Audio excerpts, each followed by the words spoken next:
welcome back to another episode of K&K Real Talk. We are on today with Dr. Jordan Robertson. She is a Canadian, like I am. We've talked to a lot of different American doctors, so it's nice to have some Canadian views this time around. So first of all, I wanted to let you introduce yourself, let our audience know kind of who you are and what you do. Sure. And thank you so much for having me. So I'm a naturopathic doctor, which in Ontario, Canada, that is a licensed healthcare practitioner. And my focus in my practice is women's health, but I have a particular affection for dealing with endometriosis. I have a long history of studying and working with endometriosis, actually. So right back from my, undergraduate thesis being written about endometriosis to case reports while I was in professional school. And I'm now the off-site naturopathic doctor for the endometriosis clinic at McMaster Hospital. So I work very closely with their obstetrician gynecologist and their whole team, really, to help women who are looking for more integrative approach to their care, whether that's looking for fertility sparing care, because we know lots of the treatment solutions for endometriosis are anti-fertility or blocking fertility, or to helping women who aren't getting quite good coverage with their current regime, or for women who are prepping for surgery or who are coming out of surgery hoping to prevent regrowth of their lesions. That's kind of the role that I play there. I also have a strong interest in fertility and recurrent miscarriage. So I've actually written a resource or a book, which is on Amazon, called Carrying to Term, which is a guide for women to help them understand their miscarriage risk. And there's a whole chapter in there dedicated to endometriosis and all the reasons why women with endo struggle from a fertility and miscarriage perspective, and then offer solutions for women to integrate into their lifestyle so that they can hopefully have better outcomes as far as their fertility goes. And I know that fertility is always a big question that I get. Me personally, I've already had a hysterectomy. I've decided that I didn't want children. So when I have so many people coming to me asking, how can I spare my fertility? How can I is there anything special that I can do to get pregnant? So I have so many people ask me that, but I have no idea. So it's so nice to be able to have someone that I can send them to. So what would be your typical advice for someone who is trying to conceive with endometriosis?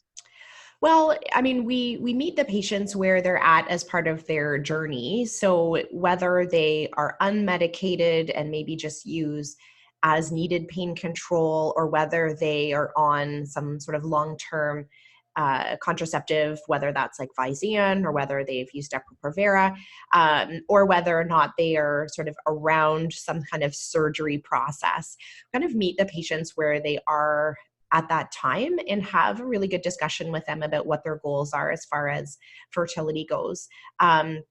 Sometimes patients aren't aware of some of the benefits of surgery. So occasionally surgery can be very beneficial for fertility. Although sometimes surgery is not fertility sparing, right? So if women have significant ovary involvement, that can really create a detrimental future as far as looking for fertility. So our role ends up being sort of counseling women around what their options are and how to navigate some of their conventional care so that we're getting the best case scenario. The truth is that women maybe shouldn't be pulled right off of their medications or treatment options, especially if they haven't done any of the groundwork or what we call like the more foundational health promotion that we would want to do with a woman with endometriosis. If we just take her off her medication, we're really at risk of her losing days to pain or having a big flare-up. And so we often like to work with women for a couple of months before we make big changes to their treatment regime. And obviously we're doing that in conjunction with their gynecologist or with their fertility center. But the suggestions that we use for women with endometriosis around fertility are very similar to the suggestions we use for women who are not trying to get pregnant, because that whole concept of all the inflammation that women have in their pelvic cavity is really what's creating the challenges with women with endometriosis getting pregnant. And so we use things like their pain and their discomfort and their bloating and the number of Advil or Midol or Tylenol 3s or whatever their painkiller that they're using. We track all of that to know that we're on the right track. Like month over month, we want to see them having improvement in their pain. And that makes it more likely that women are going to fall pregnant, and that if they do get pregnant, that they're going to stay pregnant. So a lot of those foundational solutions for fertility are the same ones we're using for women who aren't trying to get pregnant. Our goals are that reduction in pain, less medicated cycles if possible, and then helping women with their baseline health so that when they do come off of their medication, they're sitting in a much better position than they were before, so that they don't need to go back on medication that, is getting in the way of their fertility goal. Wow, that's great information. A question that I have, does endometriosis increase your risk of having a miscarriage?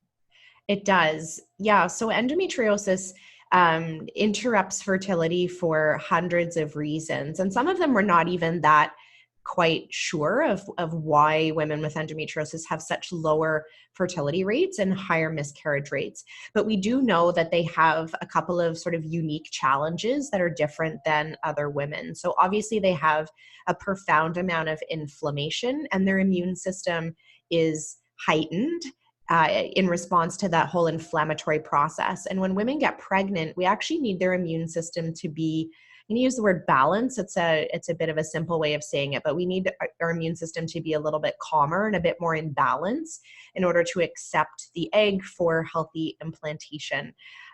So I always suggest that women with endometriosis do get their vitamin D levels tested.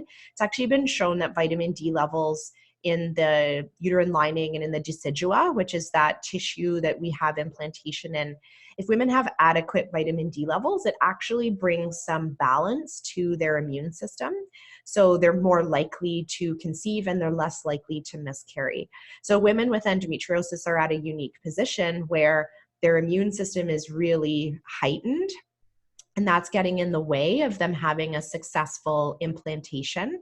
And women with endometriosis also have what we would call some progesterone resistance. So when we apply progesterone, so after we ovulate, we make progesterone, and that's sort of getting the uterine lining ready. It matures it so that it's prepared for the egg to implant.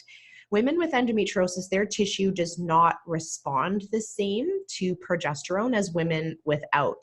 So they've coined the term progesterone resistance to describe what's happening at the cellular level in women with endometriosis. So essentially, they make progesterone because they ovulated, but their cells in their uterus do not respond as well to that progesterone as it should. So they also don't mature that uterine lining the way they should, and then which really interferes with that implantation process. And so often we're supporting women with endometriosis with progesterone in order to try and hijack that deficiency. We actually apply progesterone so that we can overcome that resistance by sort of flooding the tissue with that hormone to try and reduce their risk of miscarriage. So it's really for a couple of reasons, but mostly it's at the level of the uterus, right? So if we can get those women to ovulate, there's nothing wrong with their eggs. It's that the house that we're trying to grow them in is inflamed, but also is a bit resistant to their own hormones, and so they need a little bit more support maybe than the average woman. So what would you suggest to like improve progesterone? Is there like foods you can eat? I know that there's some creams. Would you introduce a pill? So the best course of action is to use the hormone itself. And that's, most fertility clinics are applying progesterone in most cases, right? So we even know that if women are suffering or struggling with their fertility at all, we maybe should be looking at applying progesterone. It's typically done as either an oral tablet or as a suppository around the time of implantation to help encourage those high levels. There are some studies on improving progesterone levels, and it's often with using antioxidants, which is interesting because women with endometriosis actually have better pain when we use antioxidants. And so things like vitamin C, things like melatonin, there have been studies that specifically have looked at applying those antioxidants for women with endometriosis and actually improves their pain scores. We also have evidence that giving those antioxidants improves natural progesterone production. The challenge there with women with endometriosis is that even if they do make good levels of progesterone, their tissue might not respond. And that's why we probably have to go with that more heroic approach of using the bioidentical progesterone and using a vaginal suppository. That's really interesting. So what inspired you to write your book? So I actually had 3 miscarriages myself, and which I write about very, clearly and authentically in the book. I had 3 miscarriages in a year, and it was when I had already graduated as a naturopathic doctor. It confused me because I found, even though I felt like I knew what I should be doing to get pregnant, I was still not able to carry those pregnancies to term. And I found advocating for myself very challenging, even though I was a healthcare provider and even though I had the knowledge on what I needed. So in my last pregnancy of that year, which resulted in me actually having my son, I had to beg my doctor for progesterone when, and yes, that was 11 years ago. And, certainly our understanding of the use of progesterone has changed and we use it much more often than we did then. I had a very difficult time advocating for myself and to get the care that I needed. I then spent a lot of time in those next few years studying miscarriage. I wanted to know why it happened. I wanted to know whether or not this is something that could be predicted. We have a problem with the way we assess miscarriage, and this applies in Canada and in the United States, that women don't actually satisfy the criteria for being tested about their miscarriages until they've had 3. So if women have 1 miscarriage, we say, oh, that's probably chance. If they have another one, we say, oh, that was meant to be. And if they have a 3rd one, then we say, oh, okay, this is interesting. You've had more than 3 miscarriages, or you've had 3 miscarriages. Now you can have some lab work, right? Now we're going to pay attention to your miscarriages. Even though the research actually suggests that we may be able to predict women who are at risk. So endometriosis is a great example. There's other conditions that do heighten or increase your risk of miscarriage. And so we would know that before those women get pregnant. And there's also some very simple lab tests and simple assessment tools we can use with women that also help us understand their risk. So I used the example of vitamin D earlier. If vitamin D is low in all women, it increases their risk of miscarriage. So I spent basically 10 years collecting the research on miscarriage to understand if we could be preventative about this, if we could teach women how to approach their fertility in a way that was going to reduce their risk. And yes, women may still have miscarriages. And there are a lot of miscarriages that happen that are no one's fault, right? That the egg and the sperm themselves were not viable. But there's an education process there that I think we're missing. And I wanted women to feel empowered and to have a tool in front of them that I didn't have when I had my miscarriages, so that they can ask their practitioner for the care they deserve and they can feel really confident asking for progesterone or asking for a vitamin D test. And that's why I wrote it. I love that you admit that you had trouble advocating for yourself, because I know that so many of us do, not just for miscarriage, but even just for basic care. We just kind of take what we can get and we don't push for more. So I'm glad that you said that, because my number one thing that I tell people is you have to advocate for yourself. You know your body, you know how you feel. you need to push for the treatment that you need, want, deserve. So I want to thank you so much for coming on my podcast. My partner Kenny is taking some time off, so it's kind of just me looking for amazing people to have on. And I found you on Instagram, and I appreciate you coming on so much. And if anyone has any questions or would like to see Dr. Peterson on again, leave me a comment or send me a message if you have some questions. I could even get the questions to her. As always, thank you so much for watching. Have a great night. Thank you so much for having me.